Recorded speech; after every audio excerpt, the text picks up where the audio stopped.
Welcome back to another episode of the Aboutcast. You know who it is, Jordan, and my co-host, just another smooth podcaster on the loose. Julian, how's it going?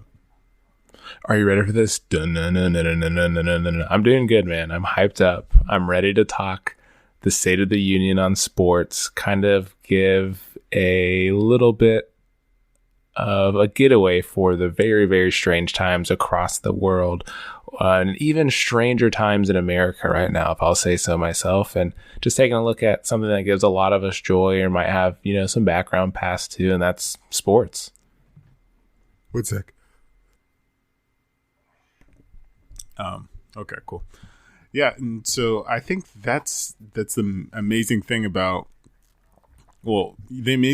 sports is that it is something like so unifying, and it's a true escape that is, different things can happen in the sports realm. So I think that what you can get out of this podcast today is where we're at with sports, how things are going along, and where we hope to be in the near future. So without further ado, let's jump into the one that is nearest and dearest to my heart, and I believe yours, Julian, the NBA and the affairs of basketball. So currently... Huh? I said, I thought you were going to go with badminton. No, dude. So we're saving that for dessert. So basically, where we're at right now is that players currently in some locations have been cleared to start practicing. That doesn't mean that we're going to have an official season or resuming of the season, and there's still talks of possibly jumping straight into the playoffs. As a Laker fan, I know that some of you guys are rolling your eyes, but I was a Laker fan during the Smush Parker era, so you know that I'm real with it. I need to see us get this shit, bro. It's time. It's been long overdue, and we came back. Daddy's come home.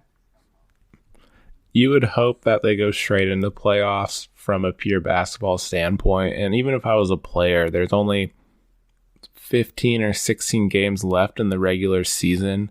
And for some of those teams, it's meaningless to put yourself in a way's harm. So I think going straight into the playoffs with all players being healthy after that first round, shaking off a little bit of rust and getting the flow back will make that second and third and finals round much better and exciting basketball to see. Potentially the Western Conference Finals of a very healthy LeBron versus a very healthy Kawhi, or a very healthy team from the West versus a substantially healthy team from the East. And what they plan on doing is opening up on July 31st to resume the season, whether that's straight into playoffs or those regular season games, which I just kind of hope they nix, to play in either Disney World Resort in an obviously closed environment, which would be very fascinating to see an NBA game in, or in Vegas. Yeah, so I've been thinking about that for a little bit, and I'm not sure how they would play it, because there's a few things. I definitely don't think that they could be traveling and, exposing themselves to possibly contracting the virus unnecessarily. So it needs to be in a contained area, so like Disney World or like Vegas. But I'm not sure that these guys would want to be away from their families for, a long scale 3 months or 2 months. So I think that we might be seeing kind of a abridged version of the playoffs, in the fact that possibly I'm not sure there's going to be 16 teams. Granted, this is all speculation, but I can't imagine that a 16 team playoffs in this super condensed pushback version is going to be anything that's viable, especially since, chances are we will be running into the draft if that happens, and then obviously Summer League is shot as well. I think that's right, but I mean, Jordan, I'd have to ask, and I think I know the answer. If, say, you were on the Lakers and you've had a killer second half of the year, and this was the opportunity to win the championship for the memorable, what we'll call the Kobe Bryant season, and you had to be away from your family for 3 months, would you be able to do it? Well, dude, I'm a performer above anything. So, I would rise to the occasion. I'd do it twice, matter of fact, just to prove them all wrong.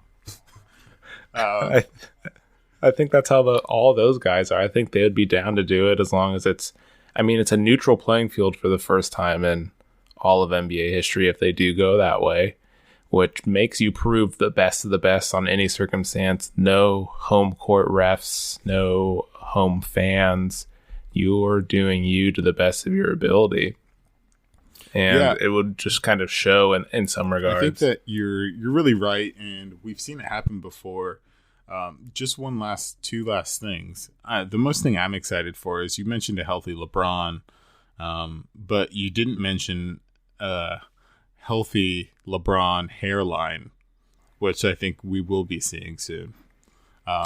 Being that that bad boy's got some rest. I'm a LeBron guy, but I think that hairline's missing, just like the UFC fans in their recent events. Dude, so maybe we'll get it back. But I think that's gonna keep it to the UFC, and it's gone for now. It's quarantined. It's been quarantined. We may not see it for a while, but I think that was the best segue possible, and almost a mind reader technique, because I was just about to bring up MMA, being that they've been running fanless games, and the Tony Ferguson fight was a perfect example of such. And I think that it's eerie in a sense to be able to hear the coaches so well, and also the interaction of the sport itself, I think, lends to having a crowd around it. I mean, granted, being such a isolated sport that two guys are fighting, did you not feel that it was a little different seeing those guys fight in a dark, dark room with just one light on them? Or were you like, no, business as usual? I think I enjoyed it it's in its purest form. Like, those guys love to fight, and that's what it is. And I think it shows truly their style and their status and how they fight. I believe Justin Gaethje, who ended up beating Tony Ferguson or knocking him out, or technical knockout, essentially he came out and said was like, fighting without fans made me a better fighter, because it made me realize I'm fighting for myself and not necessarily for the fans. Yes, I want to put on a show, but there's moments where I'd get energetic or cocky and going for an extra kick or jab, and I'd get caught, and that was the end of my fight. And I think that's the interesting thing about the UFC. But I do agree to your point. When you get to those very large-scale moneymaker fights, like your Conor McGregor's or your John Jones type fights, that energy is contagious and makes for a better viewing experience. So one thing that I noticed too when watching that fight, and granted it could just have been the nature of that fight and how Gaethje just tore into Ferguson, and Ferguson being tougher than nails, it was a lot more violent. It felt a lot more violent to me, and I'm not sure if it was because the fight was violent in itself and it wasn't like somebody got submitted early, or it was basically Gaethje just beating up on Tony Ferguson, and Ferguson just having an iron will, saying, no, I'm not giving up. And granted, it wasn't totally one-sided. Ferguson landed a few of his own, but it seemed quite one-sided the whole match, and I think that it is more of the purest. It's in the purer form, being that there was nobody in the stands and there was no excitement, or not excitement necessarily because it was exciting, but there was no distractionary excitement. I think that leads itself to being probably better for the actual sport, because people are in it for the love of it and not as a kind of a status symbol, like, oh, let's go to the MMA fight. By opportunity. But in a sense, I don't think it's obviously sustainable for any, sport to not play without fans at that level. Any combat sport especially as well. To your point, I think it was a much more violent fight in general, but I think what may have pushed it to the edge watching that card is they obviously still have everyone mic'd up from their corners and their head coach to the few boom mics right above the octagon to the announcers. You heard every, leg check or kick check, every body, every hit, every thud. You heard every single sound that was made, even from breathing or exhaling when striking, maybe resonates a little bit more with your human nature and that kind of more predatory function in some regards. And I think that's what I noticed when I was watching the fight. However, if we look at other sports, like you look at soccer, I think that could be a very odd experience for 90, 95 minutes with no background sounds and just, dudes running on the field unless you're miking up the players. That is a really good point. And I guess this is even more of a point than and granted, maybe it's because I'm on the outside of soccer culture. Granted, I've been to a game, especially here, which was an amazing experience. But I really enjoyed the energy more than anything. And I think that the magneticness of that, when you're watching a soccer game, allows you to, stand and watch this for 90 minutes where there's not, necessarily not going to be scoring collectively in the 10s at all, or maybe not even in the 5s. But it still lends to be a really exciting sport. And I think that pulls off of the fans' energy a lot more than anything.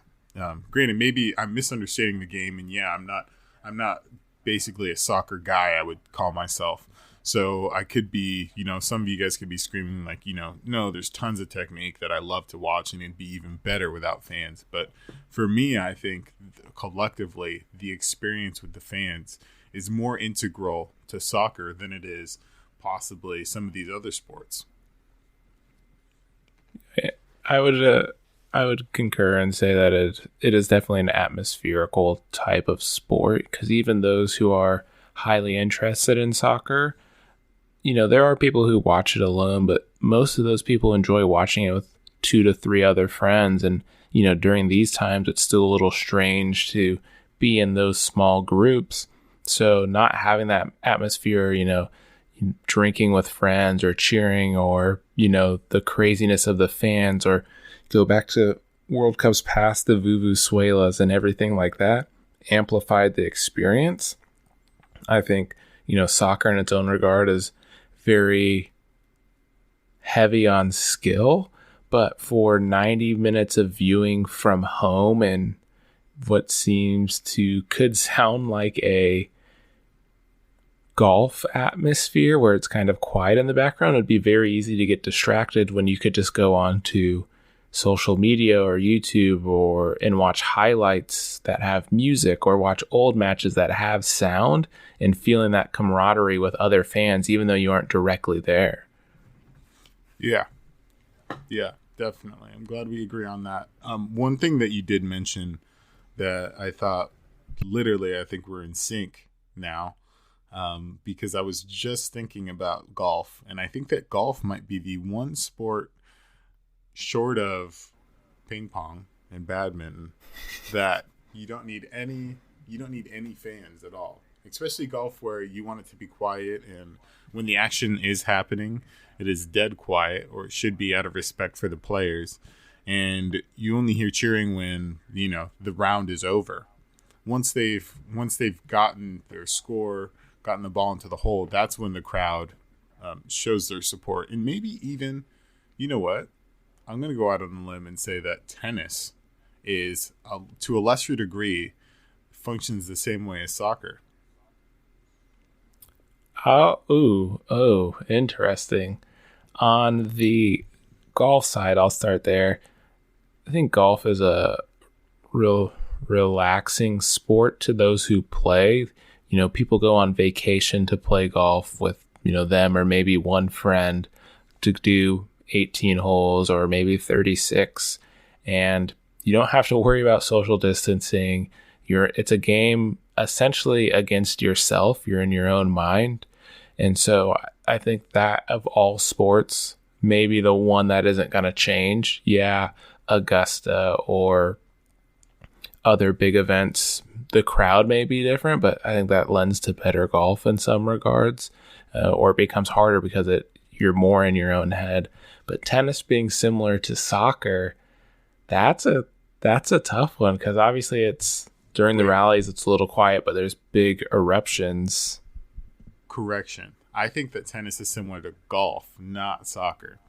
I think that tennis is more exciting. So you could watch it for the entirety. But, similar to golf, people, respectfully so, only interrupt or only interact with the environment when a point's been scored. So, there's this delineation of fan interaction, which I think some of the sports, particularly the NBA, doesn't have, where, there's chants going on. And granted, there are chants in soccer, but I think that it's almost more common to have a fan interaction with players on the court than it is for, like a soccer or a tennis, obviously, and definitely a golf. Right. Yeah, I think that fan interaction's pretty big in those large environment sports. I would agree. Tennis is there's some more atmosphere, but it wouldn't be too different, as a viewing experience in some regards. Obviously, Wimbledon might feel a little odd, but it could be very similar. And I think if you look at some of those larger scale events, like in the United States, you look at the NFL, I think you'd put that in the very similar sense as soccer. It's a big camaraderie, atmospherical thing. NFL games are long, just like soccer. Thousands of people tailgating and everything. It's about the experience, to your point, of going to an NFL game and doing all those activities, as opposed to just purely the football. Yeah, people go for that, but they all would have to give me a good argument to defend that it isn't part of, a bigger experience. I think that football is one of those where it kind of has both elements. It might be this hybrid where I think that it's entertaining enough to stand alone, and this is all personal perspective for me. It's entertaining enough to stand alone by itself, but I think that just like almost all of these things, it just truly gets augmented a lot more. And I think that's the delineation. How much better do the fans make the game?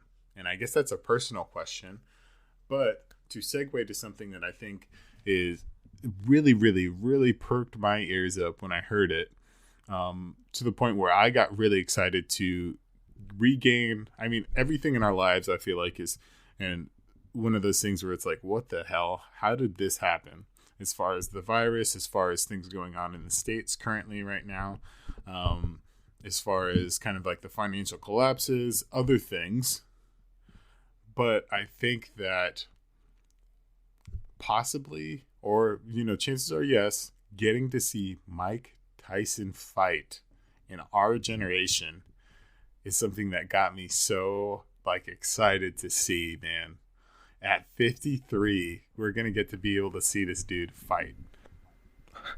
Yeah, Mike Tyson definitely still has his power. If, those listening haven't seen those Instagram clips, it'll be interesting to see what type of charity fight he agrees for. I know he's been offered some things, but hasn't completely signed the dots. And I think he's just waiting for the right opponent. And yeah, there's other former world heavyweight champions like Evander Holyfield coming out, and I think Tyson's just on a very different level in terms of how quickly he progressed over the past 9 to 10 months, how he's been taking care of his body.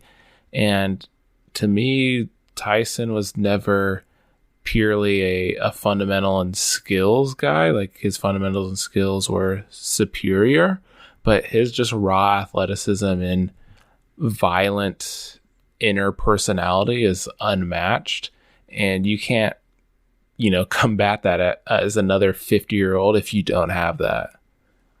Do you think that he will hold on to? I think this is something that you were alluding to. Do you think he's going to be able to hold on to that type of intensity?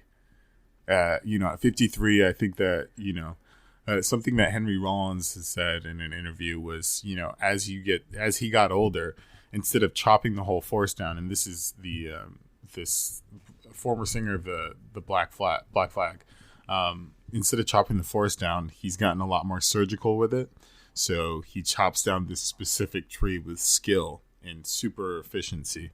And do we think that Mike Tyson's going to maintain the chop down the forest in one swipe? Or is it going to be somewhere in the middle, which I think might even be scarier? Granted, I think the dude was extraordinarily skilled. But imagine if instead of, I think, being as powerful, he augmented that power with like point blank precision, more so than he's ever have. I guess I just kind of rambled a little bit just because I got a little excited myself. But basically, do you think he's going to have the intensity at 53 as he did when he was younger? Or is it going to be similar or different? What do you think? Well, I think the intensity may have diminished a bit, but I think it's going to come down to if he does fight and who his opponent is. I mean, if it's somewhere in his same age range, I think he's just going to be, for 3 rounds of a charity fight, really intense to find that passion again that he misses and that feeling and that adrenaline rush. If he's truly going out there to show his prowess. However, if he goes into the fight, just to kind of have fun and go through the motions, put some big hits on, it may be a little bit more tactical. But I mean, based on those videos on Instagram and YouTube, I think the intensity is definitely there. And based on the way he's kicked himself into shape over the past 8 to 10 months, he'll be in full fighting form for whoever wants to take one of those. And I feel bad for if it is Evander Holyfield or another 53-year-old professional boxer. The power that Tyson still holds is very detrimental to someone at that age with maybe a little bit lower bone density or not the same health or physical regimen to sign on to fight with him in the next 3 months. Yeah, but I think it's fair to say that looking at Mike's physicality, like the dude is built still like an animal. So I think that I'm honestly ready to be surprised at how well he does, just by looking at his physique and understanding that, granted, it's a different person in a sense because after from 20, when I think he won his first title, to 53, and granted there was obviously 20 he had a career and stuff, but from that time it almost is 2 different people, where if you compared yourself at 16, and granted it's a lot different because of developmental things, but Mike was still developing at 20, I believe, so now you'd be like 2 different people, but it's almost like that person is subsumed by another one, where you still have some of the core tenets or techniques or tendencies, but you think of things differently. I think that we could see, just hopefully, we could see some of that raw aggression come out again, because I think that's what made Mike so such a visceral experience to see him fight. And I've heard from reading some articles that it might be Tyson Fury that he fights for a charity exhibition match. He first said initially no to Evander Holyfield, but that might be something in the works, possibly in the future as well. But just another exciting thing to keep our hopes up for the future. Yeah, it'll be fascinating to see what the former baddest man on earth is up to, and I'm sure there's some deep pent up rage that could slip loose. He could go in to have as much fun as he wants and then catch one on the chin or a cheap shot and just kind of let it fly. And it'll be fascinating to see if he does end up signing a deal or if it just kind of comes and goes and all all the craziness going around. I'd be surprised if he actually starts fighting professionally again. Maybe a couple exhibitions, but regardless of what form of Mike Tyson we get, I'm excited. I would say I'm in the same boat. Then hopefully, he finds a worthy opponent, that will make it at least a little bit of a show to see some technicality and see some raw strength. Absolutely. And so I think this is a good place to wrap it up is, I think we're at our all-time most hopeful to see Mike dismember somebody once again. And so, we appreciate you listening. We hope you're doing well, you're healthy, you're safe during this time of just strangeness and confusion. And if you enjoyed this podcast, if you want to take this relationship to the next level, which I have my sexy podcasting voice on, so I'm serious. Go ahead, like, subscribe, and also message us. Tell us we're doing a good job. Anyway, thank you. Yep. I second what Jordan says. Appreciate you guys for listening. And nope, not happening. And we'll catch you guys next week.